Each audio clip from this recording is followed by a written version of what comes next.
Découvrez le lieu le plus mystérieux de la Terre.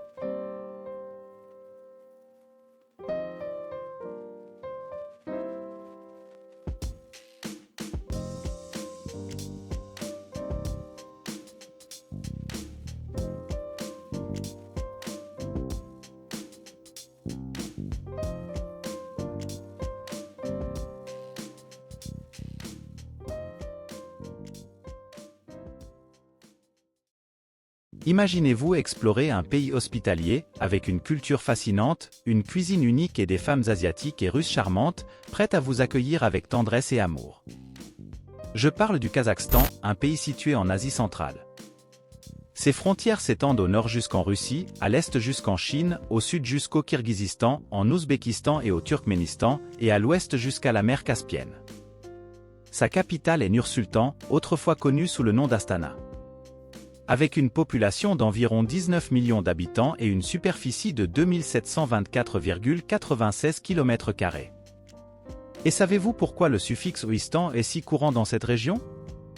Eh bien, cela signifie un lieu de résidence d'un peuple ou d'une ethnie particulière. En suivant ce principe, le Kazakhstan signifie territoire des Kazakhs, Kirghizistan, territoire des Kirghizes, Afghanistan, territoire des Afghans, et ainsi de suite.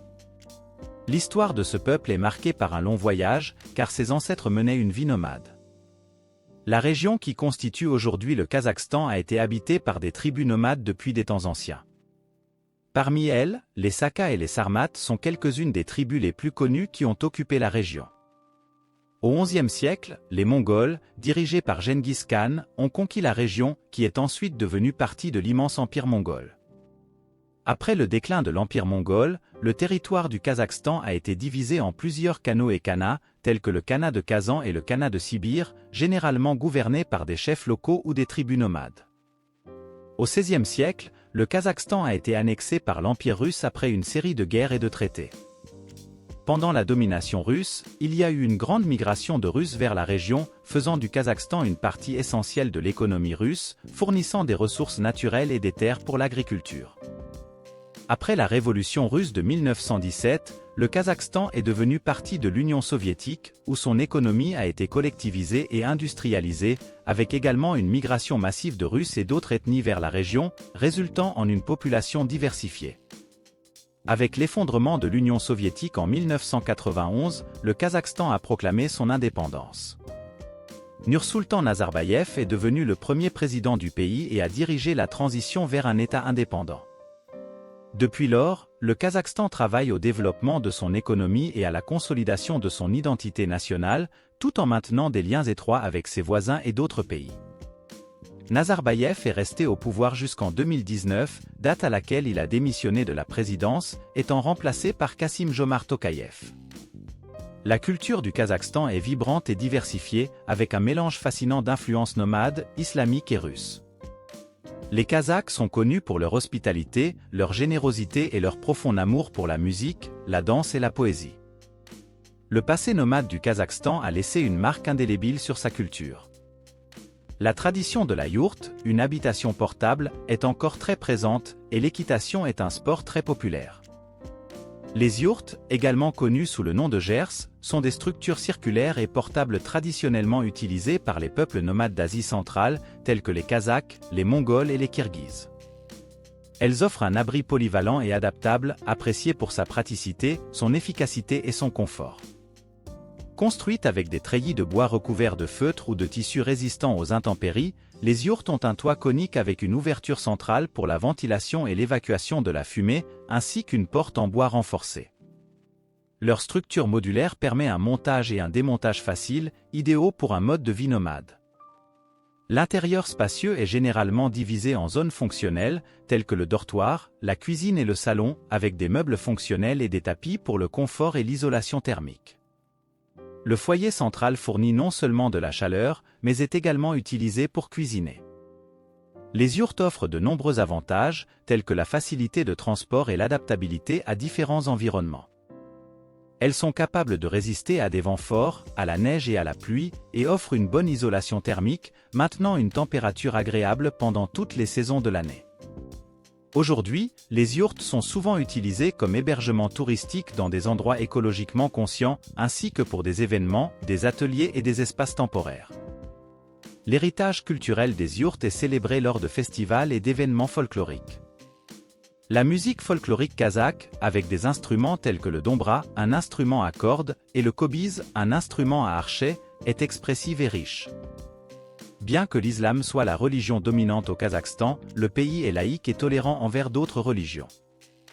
Il existe une importante communauté orthodoxe russe, ainsi que la pratique d'autres religions telles que le bouddhisme et le judaïsme. Le kazakh est la langue officielle du pays, tandis que le russe est largement parlé, notamment dans les zones urbaines. L'anglais devient de plus en plus populaire, surtout parmi les jeunes générations. Le Nouvel An est la principale fête du Kazakhstan, célébrée en mars, avec des feux de joie, des jeux et des plats traditionnels. D'autres jours fériés importants incluent le jour de l'indépendance, le 16 décembre, et le jour de la victoire, le 9 mai. La cuisine kazakhe est caractérisée par une abondance de viande, avec des plats tels que le beshbarmak, viande de cheval ou d'agneau avec des nouilles, et le kuirdak, panse de mouton farci. Le pain est un aliment de base dans l'alimentation kazakhe, et le thé est une boisson populaire. Le Kazakhstan possède une riche tradition d'art et d'artisanat, comprenant des tapis, des bijoux, de la céramique et des sculptures sur bois. La musique et la danse folklorique sont extrêmement populaires, et le pays compte de nombreux théâtres et opéras. De plus, l'hospitalité et la générosité du peuple kazakh sont remarquables, semblables à celles des Brésiliens. Il est courant d'offrir du thé et de la nourriture aux invités, et les visiteurs sont toujours bien accueillis. La culture du Kazakhstan est un mélange fascinant de traditions nomades, islamiques et russes, et le peuple kazakh est fier de son héritage culturel, offrant aux visiteurs une expérience unique et mémorable. Quant aux femmes du Kazakhstan, comme dans tout pays, elles forment un groupe diversifié et unique, avec des caractéristiques physiques et comportementales variant en fonction de leur ethnie, de leur région de résidence, de leur style de vie et d'autres influences. Le Kazakhstan est une nation multiethnique, avec la majorité de la population descendant de groupes turkmènes, comme les Kazakhs, ce qui entraîne une grande diversité d'apparence chez les femmes kazakhes, y compris différentes couleurs de cheveux, d'yeux et de teint de peau. En général, les femmes kazakhes ont tendance à avoir des cheveux foncés ou bruns, des yeux bruns ou noirs, et une variété de tons de peau, du clair au brun. Avec une taille moyenne d'environ 1,60 m, les femmes kazakhes sont connues pour leur hospitalité, leur proximité avec la famille et leur valorisation de l'éducation. Beaucoup d'entre elles ont une formation supérieure et sont de plus en plus présentes sur le marché du travail, occupant une variété de postes dans tous les secteurs de l'économie. Bien que la plupart des femmes kazakhes soient musulmanes, il existe également une minorité chrétienne et des adeptes d'autres religions.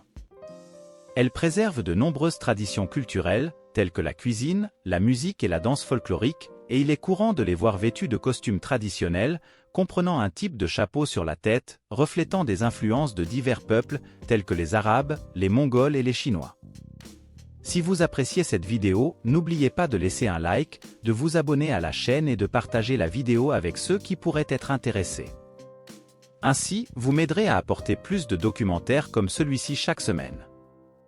Le Kazakhstan est reconnu pour posséder la plus grande et la plus robuste économie d'Asie centrale, alimentée par ses abondantes ressources naturelles et les investissements directs étrangers. Riche en ressources telles que le pétrole, le gaz naturel, le charbon, les minéraux, les métaux et les terres arables, le pays se distingue comme l'un des principaux producteurs mondiaux de pétrole et de gaz, avec d'importantes réserves concentrées principalement dans la région de la mer Caspienne. Ces ressources naturelles constituent les piliers fondamentaux de l'économie kazakhe, qui a investi dans l'infrastructure pour les exploiter et les exporter, établissant des partenariats avec des entreprises internationales de l'énergie. En plus du pétrole et du gaz, le Kazakhstan se distingue comme un important producteur de minéraux et de métaux, notamment d'uranium, de cuivre, de fer, de zinc, d'or, entre autres, l'exploitation minière étant une partie significative de son économie. Le pays possède également de vastes étendues de terres arables et est un important producteur agricole, cultivant du blé, de l'orge, du coton, des pommes de terre, des fruits et des légumes, en plus d'avoir un élevage important, avec l'élevage de bovins, de moutons et de chevaux. Dans le but de promouvoir la diversification économique et l'industrialisation, le gouvernement kazakh a investi dans des secteurs tels que la fabrication, la construction, la technologie et l'infrastructure, cherchant à attirer les investissements étrangers grâce à des zones économiques spéciales et des incitations fiscales. Cependant, le pays est confronté à des défis tels que la dépendance excessive au secteur de l'énergie, la nécessité d'améliorer l'efficacité et la transparence du gouvernement, ainsi que la promotion d'un environnement commercial plus favorable aux petites et moyennes entreprises. La monnaie du Kazakhstan est le tange kazakh, où un réal équivaut à environ 90 tanges kazakhs. Les prix alimentaires varient, avec un coût mensuel de base pour l'alimentation à domicile entre 700 et 1000 $, tandis que dans les restaurants sophistiqués, le coût peut atteindre 1000 $ par mois et par personne. Les prix des produits tels que le pain, 2 $ le kilo, et le lait, 4 $ le litre, sont plus abordables par rapport au Brésil, bien que le poulet soit un peu plus cher, coûtant 10 $ le kilo. En ce qui concerne les loyers, dans les petites villes, ils varient de 500 à 800 $ par mois, tandis qu'à la capitale et dans les grandes villes, ils dépassent 1500 $. Pour les visiteurs, il existe des options d'hébergement extrêmement abordables, avec des tarifs journaliers inférieurs à 10 $.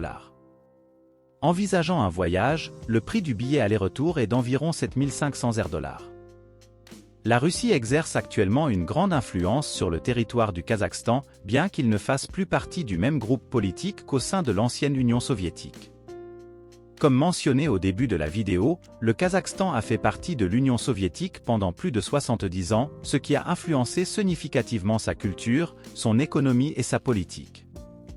La langue russe est encore largement utilisée dans le pays, et une grande partie de la population entretient des liens familiaux et culturels avec la Russie. Le Kazakhstan est membre d'organisations dirigées par la Russie, telles que l'Organisation du Traité de sécurité collective et l'Union économique eurasiatique. Malgré la proximité entre les présidents des deux pays et les forts liens commerciaux, le Kazakhstan cherche à diversifier ses relations internationales et à renforcer son indépendance, réduisant ainsi sa dépendance vis-à-vis de la Russie. L'influence russe est évidente dans la culture kazakhe, notamment dans la musique, la littérature et le cinéma. La langue russe est largement utilisée dans l'enseignement et les médias, et de nombreux Kazakhs parlent couramment russe, en plus du kazakh. Cependant, le pays s'efforce de renforcer son identité culturelle et de promouvoir les traditions kazakhes, cherchant un équilibre entre les influences russes et locales. En ce qui concerne la géographie, le Kazakhstan se caractérise par un paysage diversifié comprenant de vastes steppes, des montagnes majestueuses, des déserts arides et une portion côtière le long de la mer Caspienne. Il partage ses frontières avec la Russie, la Chine, le Kirghizistan, l'Ouzbékistan et le Turkménistan. La majeure partie du territoire est composée de vastes plaines et steppes, idéales pour l'agriculture et l'élevage. Dans le sud-est, les steppes laissent place à des montagnes et des plateaux, comme la chaîne de l'Altaï. Au sud, se trouve le désert de Kuzulkoum, semi-aride et caractérisé par des dunes de sable et une végétation clairsemée. La portion côtière de la mer Caspienne est stratégique pour le pays, offrant un accès aux ressources naturelles et étant un centre d'activités industrielles. Le climat varie du continental tempéré au nord au semi-aride au sud, avec des hivers froids et des étés chauds. Malgré les importants fleuves tels que l'Oural, l'Irtych et le Syrdarya, le pays est confronté à des défis liés à la disponibilité de l'eau, en particulier dans le sud, ce qui rend la gestion des ressources hydriques une question cruciale pour le développement durable. Le Kazakhstan est un pays fascinant, avec une riche histoire, une culture diversifiée et des paysages impressionnants. Ses vastes steppes, ses montagnes majestueuses et ses déserts arides offrent une expérience unique aux visiteurs. Cependant, pour moi personnellement, la décision de vivre ou simplement de visiter dépendrait de plusieurs facteurs, tels que les opportunités d'emploi, la qualité de vie, l'environnement social et culturel, entre autres. En tant qu'amateur de voyage et d'exploration, je considérerais certainement visiter le Kazakhstan pour plonger dans sa culture et découvrir ses merveilles naturelles. Explorer les paysages époustouflants, goûter à la cuisine locale, rencontrer les gens et apprendre leur histoire serait une expérience enrichissante. Quant à y vivre, il serait nécessaire d'analyser plus en détail les aspects pratiques, tels que les opportunités professionnelles, le système de santé, l'éducation, le coût de la vie et l'intégration dans la communauté locale. Cependant, le Kazakhstan semble offrir un environnement unique et dynamique pour ceux qui souhaitent s'aventurer et explorer un pays peu connu.